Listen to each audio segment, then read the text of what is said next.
అందరికీ నమస్కారం. ఈరోజు చెప్పబోయేటువంటి అంశము రాసుల్లో విలక్షణమైన రాశి తులారాశి.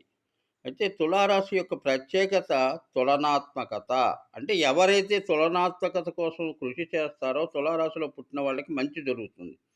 ఈ రాశిలో 3 నక్షత్రాలు ముఖ్యంగా ఉంటాయి. అవేంటంటే చిత్త 3, 4 పాదాలు, స్వాతి 4 పాదాలు, విశాఖ 1, 2, 3 పాదాలు కలిపి ఈ తులారాశి అవుతుంది.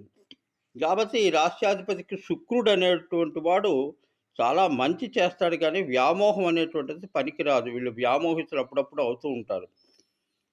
ఇంకా గుర్తు తీసుకుంటే అయితే త్రాసు. త్రాసు అంటే తులనాత్మకతే కదా! బ్యాలెన్సే కదా! ఇంకా ప్రభావంలో ఏ రాసు గ్రహాల యొక్క ప్రభావం ఉంటుందో కుజ, రాహు, శని యొక్క ప్రభావం ముఖ్యంగా శని రాహుల యొక్క ప్రభావం చాలా ఎక్కువగా ఉంటుంది. ఇది